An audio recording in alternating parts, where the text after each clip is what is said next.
So you told me about your passion for golf. Yeah. And I remember you mentioned that one of the great things about the club where you play Yeah. is you can, if you come there alone, you can like sign up on the internet to play with others. If there are, for example, No, two it's the other people. way round. You sign up and you don't know who will be in your flight. Ah, It's like always that. four Okay. people. Oh, always and, 4 people. And Okay. you get there at the right time, Hmm. and there they are. And you meet some people you And you sometimes are do not know. for about 10 kilometers. Yeah. You walk with the people, Yeah. and very soon, that's a very interesting fact. Okay. Very quickly, you know who are you going to talk to over these 4.5 hours, and who are you going to more or less ignore because they're just not interested. How do you find out? It goes bing. Is it like eye contact or? Oh, it's difficult to say, but I mean, it's a guy, I can't remember his name, who writes all these bestsellers about interesting things. He wrote the book about the tipping point, and he also wrote the book about this sort of immediate recognition thing. What does he call it? Oh, I can't remember. Anyhow, it has to do with you come into a room, and like that, you have the realization: who are you going to talk to, and who's going to talk to you? So you think it's a mixture of It's got eye something- contact and body Yeah. It's language, got a lot of different elements. a lot of different elements. Yeah. And you know exactly who you don't want to connect That's really- immediately. But the funny thing is that when you give yourself time and patience and so on, you might change your mind.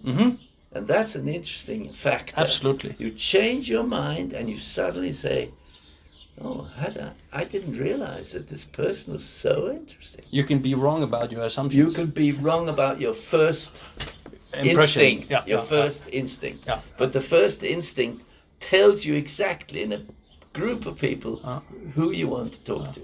And then I remember you said then after a round of golf you sometimes go for a coffee, have a coffee with others, and sometimes not. Yeah. And I was really intrigued by this, what you mentioned there. So I asked a neighbor of mine also plays golf, and I asked her what do you like about this game, and she says, "Yeah, Frank, I really like that it's so beautiful. I mean." She walks those 18 holes or sometimes 9, and it's just beautifully kept. There are beautiful trees and flowers and plants, and she really appreciates that. And what she also mentioned is fresh air. It's really important to also getting exercise. Yeah. And do you agree? Yeah, it's only half the story. Because what is interesting with golf is the mind. Okay. The mental quality of that sport is beyond any other So sport. I think. what do you mean when you say that? Look, the ball is very small. Yeah. The surface of the club is about 3 times as big, not much bigger. So it's also very small. Yeah. The movement that you're trying to hit the ball with, a small ball with a small surface, by swinging this thing, practically, it can't be done.